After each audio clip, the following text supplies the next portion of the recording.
वजन कमी करणारे चांगल्या भाजीला नावं ठेवायला लागले. ऐकायला आलं की मेथीच्या भाजीने वजन वाढतं. अजिबात नाही. जरा माझ्या पद्धतीने भाजी करून बघा. तुमचं वजन पण कंट्रोलमध्ये राहील आणि भाजीसुद्धा खाल्ल्या जाईल. कशी? चला. तेल गरम करायचे, त्यामध्ये मोहरी आणि जिरे टाकायचे, थोडासा लसूण, 4-5 सुक्या मिरच्या, बारीक चिरलेला कांदा टाकून छान परतून घ्यायचा आहे. मेथीच्या भाजीचे किती फायदे आहे. त्यामध्ये आलं आणि लसूण थोडंसं कुटून टाकायचं आहे. आपला कांदा चांगला परतून झाला की यामध्ये आपण घरगुती मसाले टाकणार. यामध्ये हिंग, हळद, धने पावडर, लाल तिखट, खडा मसाला आणि थोडासा गरम मसाला हा छान परतून घ्यायचा आहे. मसाला छान परतून झाला की यामध्ये स्वच्छ धुतलेली मेथी टाकायची आहे.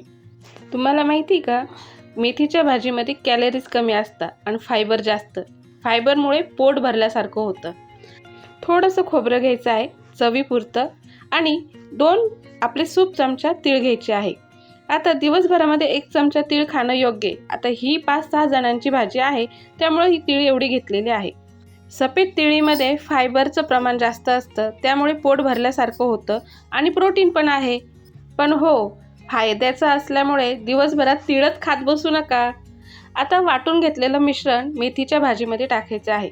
मेथी छान शिजलेली आहे. वाटण टाकल्यानंतर यामध्ये चवीनुसार मीठ टाकायचं आहे.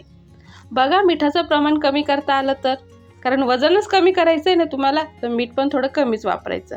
भाजीला छान उकळी आली की आपली भाजी तयार झालेली आहे. मग वजन कमी करण्यासाठी या पद्धतीची मेथीची भाजी खाणं.